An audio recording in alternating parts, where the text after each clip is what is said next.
Di akhir kalimat itu ada keterangan akan melakukan upaya hukum baik perdata maupun pidana.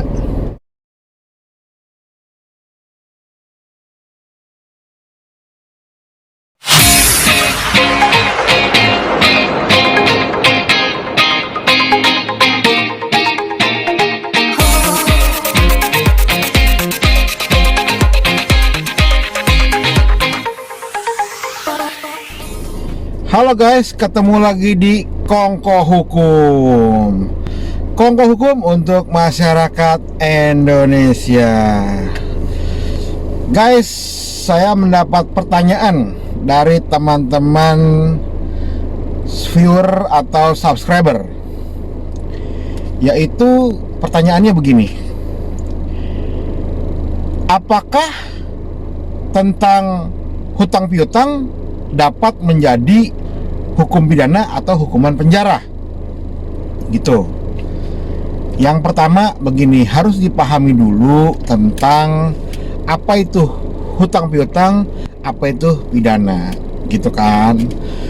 Hutang piutang adalah hukum privat, pribadi dengan pribadi, gitu. Jadi misalkan si A punya hutang dengan si B, gitu ya. Kemudian ternyata katakanlah hutangnya 100 juta. Nah, setelah dia meminjam 100 juta gitu kan, yang pertama ini kan tentu dia misalkan nanti bro, gua pinjam ya uangnya. Nanti setelah ada gua coba cicil ya, misalkan per bulan 10 juta. Tahu-tahu pada cicilan ketiga dia udah batuk-batuk nih bayarnya. Mungkin yang tadinya 10 juta per bulan gitu kan, menjadi katakanlah cuma 3 juta gitu. Nanti di minggu berikutnya dia bayar lagi 1 juta gitu kan. Nah, artinya ini jelas bahwa hutang piutang adalah ikatan hukum perdata.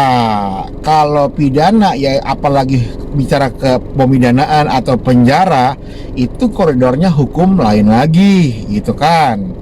Nah, yang jadi pertanyaan kan teman-teman Kongko Hukum, soal Kongko Hukum nih nggak paham nih apakah pidana apakah penjara. Nah, justru itu dalam kesempatan kali ini Kongko Hukum membahas tentang hutang piutang yang akan menjadi resiko hukum ke depan gitu. Nah, kemudian bagaimana caranya, apakah dia bisa mengingkari atau bagaimana. Nah, jadi saran saya, apabila ada misalkan rekan, teman, keluarga, kolega, ya dibuatlah hitam di atas putihnya gitu. Kenapa? Karena pada saat minjamnya enak, gitu kan. Nah, pada saat berlangsungnya proses pengembalian, nah ini kan yang jadi dirugikan adalah yang meminjamkan. Nah, sekarang dia sudah, pertama dia sudah baik, kedua sudah memberikan uangnya, bersedia untuk dikembalikan dengan cara dicicil. Jadi ini yang meminjamkan ini baik sebenarnya. Cuma jangan juga nanti yang meminjamkan malah jadi kecewa di belakang hari gitu. Jadi ya saran saya, apabila ada ingin meminjamkan kepada siapapun itu, ya dibuatlah supaya enak, sama-sama enak. Apabila ada yang lupa, terlewat, keskip kalau kata anak zaman sekarang gitu kan, kita bisa sama-sama melihat dokumennya mana gitu. Jadi pada saat di kemudian hari adanya misalkan keterlambatan, telat, atau bahkan nantinya ada pengingkaran, nanti kan masing-masing kan tentu punya hak dan kewajiban. Haknya si yang meminjamkan bahwa dia dikembalikan, inilah menjadi kewajiban yang meminjam gitu kan. Nah, kemudian kalau ternyata akhirnya dia dirugikan, kayaknya gimana ya, orang sudah baik, sudah meminjamkan, ternyata dia dirugikan, kasihan gitu. Nah, kemudian eh, bagaimana upayanya kalau ternyata dia tidak mau bayar atau telat bayar. Yang kalau masih telat bayar masih ada komunikasi kan masih enak gitu kan. Nah yang jadi nggak enak ini kan di kemudian hari ternyata udah nggak bayar, udah nggak ada kabar, HP mati, nggak tahu tinggal di mana. Nah jadi kan gimana gitu kan. Nah artinya kalau memang telat bayar sih agak mending ya, bukannya biarin, agak mending. Nah itu dia. Kemudian tentang bagaimana selanjutnya. Nah yang pertama tadi kita katakan buat perjanjian. Dalam perjanjian dimasukkanlah hak dan kewajiban apa, gitu kan. Nah jadi teman-teman terkait tentang hutang piutang, kalau memang ingin aman ke depan, sama-sama enak, silakan tulis kolom komentar apabila ada pendapat. Jadi nanti mungkin kita bisa bahas dalam kesempatan Kongko Hukum yang berikutnya. Nah kemudian pertama ada orangnya, ada yang dipinjamkan, membuat perjanjian. Selanjutnya adalah tentang bagaimana sih lanjutannya ke depannya setelah masing-masing membuat perjanjian. Sebetulnya ya tidak ingin bersengketa, tidak ingin diingkari, para pihak juga begitu. Cuma kadang kan keadaan tidak melulu sejalan dengan harapan, gitu kan. Justru ada apabila ada pihak yang tidak ingin dibuat tertulis, kita patut mencurigai nih, kenapa dia nggak mau ya. Harusnya kalau dia mau kan enak, sama-sama enak. Nah ini makanya perjanjian ini jadi penting untuk para pihak yang mengikatkan dirinya, misalkan berjanji, bersepakat. Nah itu kan bisa kita bahas dalam sebuah perjanjian, maunya seperti apa isinya ya. Pada kesempatan video sebelumnya di Kongko Hukum kita juga telah bahas bagaimana membuat perjanjian gitu. Jadi itu pun sudah kami bahas, sudah kita bahas tentang perjanjian bagaimana. Nah sekarang jika terjadi sebuah perjanjian, sudah terjadi perjanjian, terus gimana nih ya? Pertama kita akan ya masing-masing pertama kan ini kan pasti teman ke teman itu yang, atau teman ke saudara, saudara ke saudara, ini masing-masing yang punya hubungan baik gitu kan. Nah kemudian ya kita nggak berharap itu bersengketa, jangan bersengketa gitu kan. Kita berharap itu baik-baik aja tanpa sengketa gitu kan. Nah ternyata keadaan kadang berbicara lain. Apa mau dikata jika terjadi sengketa di belakang hari? Nah pada saat sengketanya apa, misalkan salah satu ingkar, yang berpotensi mengingkari adalah yang meminjam gitu.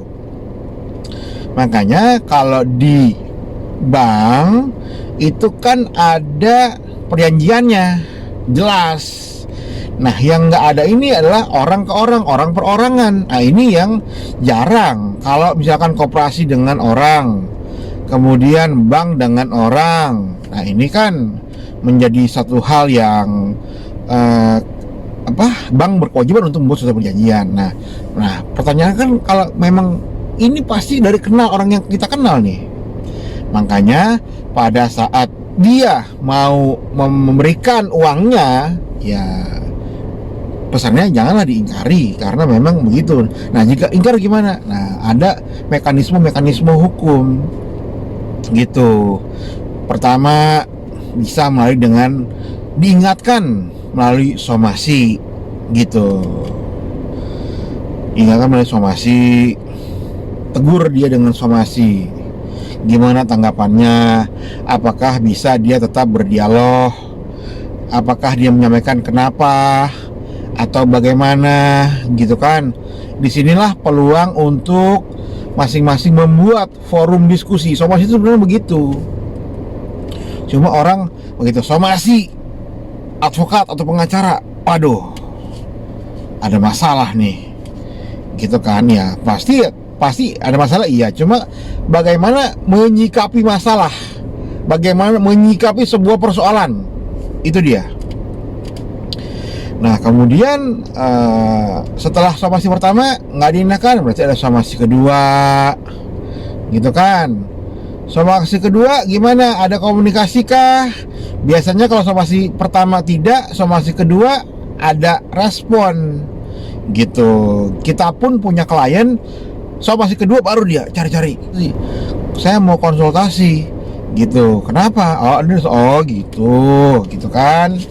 Nah, jadi supaya kita juga tahu duduknya dulu nih gitu. Somasi kedua demikian. Biasanya pengacara akan membuat somasi yang ketiga. Somasi ketiga, apabila tidak diindahkan somasi ini, di akhir kalimat itu ada keterangan akan melakukan upaya hukum baik perdata maupun pidana. Biasanya tuh di bawah itu ada tulisan, maka apabila somasi terakhir ini tidak diindahkan, maka kami akan melakukan upaya hukum. Nah, oke. Soal Kongko Hukum, begitu dulu kesempatan kita kali ini dibahas tentang bagaimana hutang piutang menjadi resiko hukum ke depan. Oke guys, terima kasih. Jangan lupa like, subscribe, and share apabila video Kongko Hukum ini berguna untuk Sohib Kongko Hukum. Dan apabila ingin komentar, silakan komentar di kolom di bawah ini. Nanti apabila ada kesempatan, kita akan membahas tentang saran-saran subscriber atau komentator di dalam video YouTube berikutnya. Makasih, Kongko Hukum.